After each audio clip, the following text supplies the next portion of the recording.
Hello everybody, this is Fernando for the latest aliens and UFOs news video. Well, this piece of news has to do with the very long, ongoing, embattled court case involving a very controversial figure in the alien world, aliens and UFOs world, having to do with Stan Romanek. Those of you that are UFO buffs know who I'm talking about, and for those of you that don't know him, here's just a brief precursor of him. He's a very controversial figure in the UFO world only because he has a lot of experiences, a lot of claimed experiences involving visitations by aliens, visitations by UFOs as well. And a lot of the evidence that he seems to present has never been presented. Like, in other words, he's made claims in the past about having things implanted within his body. And then when stuff was taken out and to be presented afterward, it mysteriously disappeared. Or if he's had people that, as far as claims of being abducted, is pretty much in the neighborhood of his area, no proof really has been shown other than just some weird footage that he always showcases around his home. Like, you'll see lights coming off across his home. You'll see orbs as well.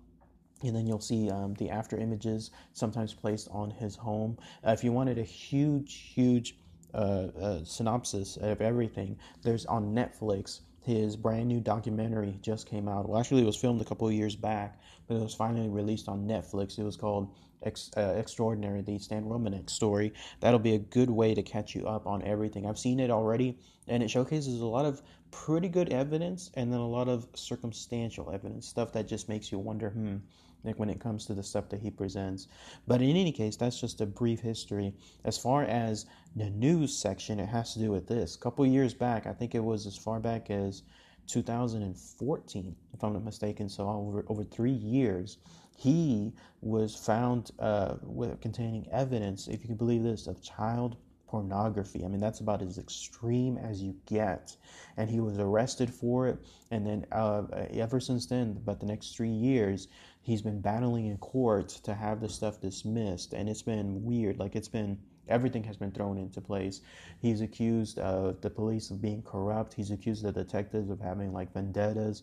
He's even thrown in almost like Men in Black type situations of people confronting him, beating him up for finding this or for trying to present other evidence. Like, everything, the kitchen sink, everything but the kitchen sink has been into this court case. And then finally, after much delays, including himself stating that this stuff, he can't go to court because of mental evaluations of his sickness, other type of stuff. Finally, the court case started this week. Jury selection was on Tuesday, and then preliminary hearings are right now, essentially. And I believe the court case should start really soon, like an actual, here's the defense, here's the prosecutors type stuff, and it's supposed to wrap up somewhere around August 8th. That's the at least the projected date. So we'll get to see essentially what he's going to present in court, and then also what the evidence and the jury, what they decide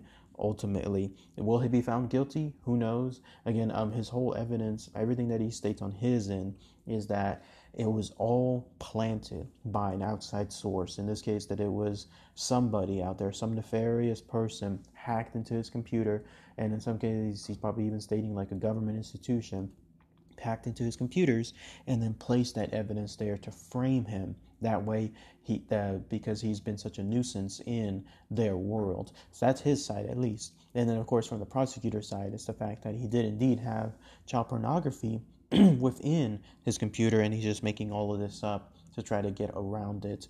But we shall see. There's a set of YouTube channels that showcase court presentations, not live, but recorded and then placed afterward, uploaded onto YouTube. So I'm going to see if it's shown there, and if it is, I'll make a new video, and then that way I can post the links to it, so that way you can see. It's wonderful. Like, whoever does this, they showcase the entire court case. They upload it. I think it's probably like Freedom of Information Act, that kind of stuff, where this stuff is not private, it's public.